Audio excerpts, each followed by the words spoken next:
My dear students, welcome. Here I am Prosenjit. নমস্কাৰ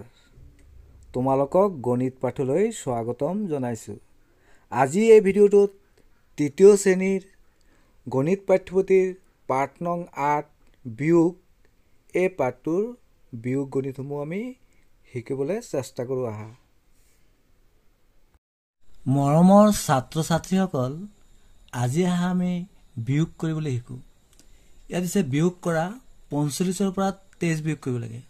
আমি জানে এটো হল একক এককৰ এটো হল দশকৰ একক দশক আহাসন আমি এটা এক্টিভিটিছ হয় প্ৰথমে বুজিব চেষ্টা কৰো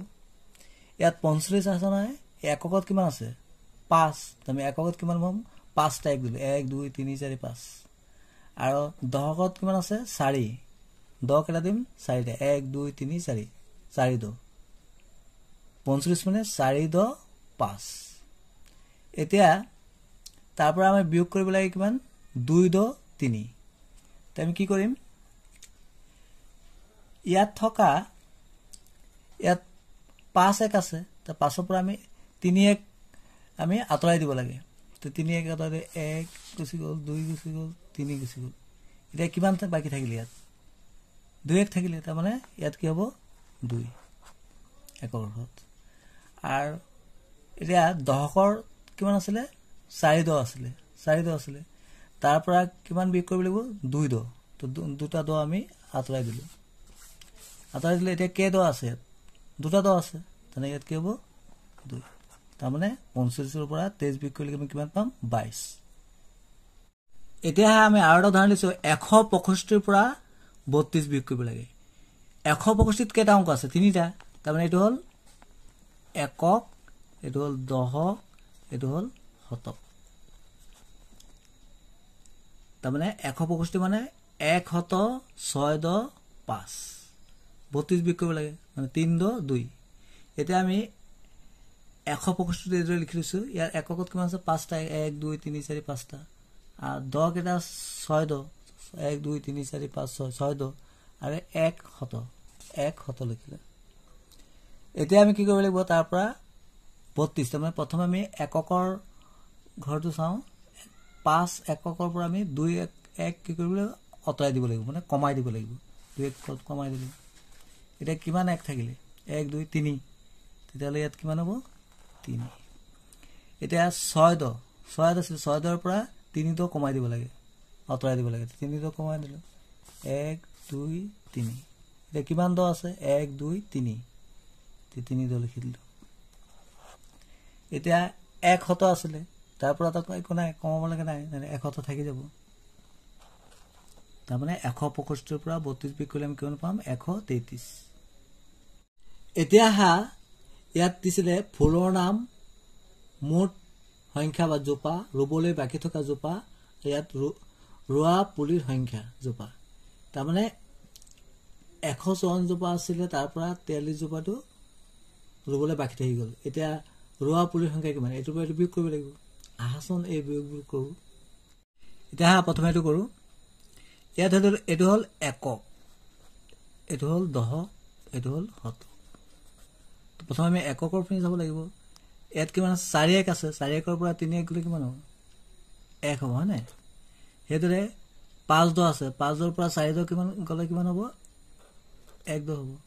আৰু 1 শত আছে এতলত নাই 1 শতৰ পৰা 1 শত থাকি যাব তাৰমানে 11 এতিয়া এটো কৰো 165 ৰ পৰা 54 বিয়োগ কৰো এটো হল একক এটো হল দশক এটো হল শতক তাৰমানে 5 এক আছে 5 একৰ পৰা আমি 4 এক বিয়োগ কৰি কিমান হ'ব 5 ৰ পৰা 4 গলে 1 এটা দশকত কিমান আছে 6 10 6 10 ৰ পৰা 5 10 গলে কিমান হ'ব 1 1 শত আছে 1 শতৰ পৰা 1 শতে থাকি যাব 11 এতিয়া এটো কৰো 123 ৰ পৰা 112 বিয়োগ কৰিব লাগে এটো হল একক দশক হল শতক 3 1 3 ৰ পৰা 2 বিয়োগ কৰিলে কিমান হ'ব 1 2 10 আছে 2 ৰ পৰা 1 10 গলে কিমান হয় 1 1 শতৰ পৰা 1 শত গলে শূন্য নিলিখিলে হ'ব মানে 11 গল এতিয়া কৰো এটো হল একক দশক শতক 6 1 আছে 6 1 পৰা 0 গ'লে কিমান হ'ব 6 থাকিব 5 10 পৰা 3 তো বিয়োগ কৰিলে 2 1 আছে এবাৰ আমি কি থাকিব 1 থাকি গ'ল তেনে বিয়োগ কৰিবলগা নাই 126 এতিয়া আহা তোমালোকৰ পাঠ্যপুথিৰ 96 পেজত থকা বিয়োগ কৰো আহা এই গণিতটো মই কৰো মই কেইটামান কৰি দিছো বাকিবোৰ তোমালোকে নিজে কৰিবলৈ চেষ্টা কৰিবা কটো আছিলে 135 ৰ পৰা 24 বিয়োগ কৰিব লাগে এটা হল একক দশক শতক তা 5 এক আছে 5 পৰা 4 গলে কিমান 1 প্ৰথমে আমি এককৰ ঘৰটো কৰিব লাগে তাৰ 10 3 10 পৰা 2 10 গলে কিমান 1 তো শতকত 1 আছে ইয়াতো একো নাই 1 শত থাকি যাব 111 ঘৰটো আছিলে এটা হল একক দশক এটা হল শতক 148 পৰা 11 বিয়োগ কৰিব লাগে হাত 1 আছে 1 গল হাত 1 পৰা 1 1 গলে কিমান হ'ব 6 4 2 আছে 4 2 পৰা 1 2 গলে কিমান হ'ব 3 1 শতৰ পৰা যাব লগা নাই বিয়োগ কৰিব নালাগে 1 শতৰ থাকি যাব 136 গটো আছিলে গটো কৰো এতিয়া এটো হল একক এটো হল দশক এটো হল শতকৰ ঘৰ 4 এককৰ পৰা 1 গলে কিমান 3 5 10 পৰা 1 10 গলে কিমান হ'ব 4 এটা 1 থাকি গল এটা ঘৰটো কৰো এটো হল একক দশক শতক